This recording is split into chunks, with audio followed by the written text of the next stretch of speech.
You ask Tiger to solve. This deals with linear equations with one unknown. The final result is x equals 1 over 2. Let's solve it step by step. Group all constants on the right side of the equation. Subtract 2 from both sides. Group like terms. Simplify the arithmetic.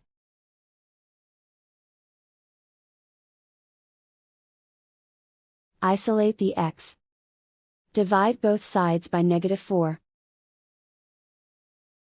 Cancel out the negatives. Simplify the fraction.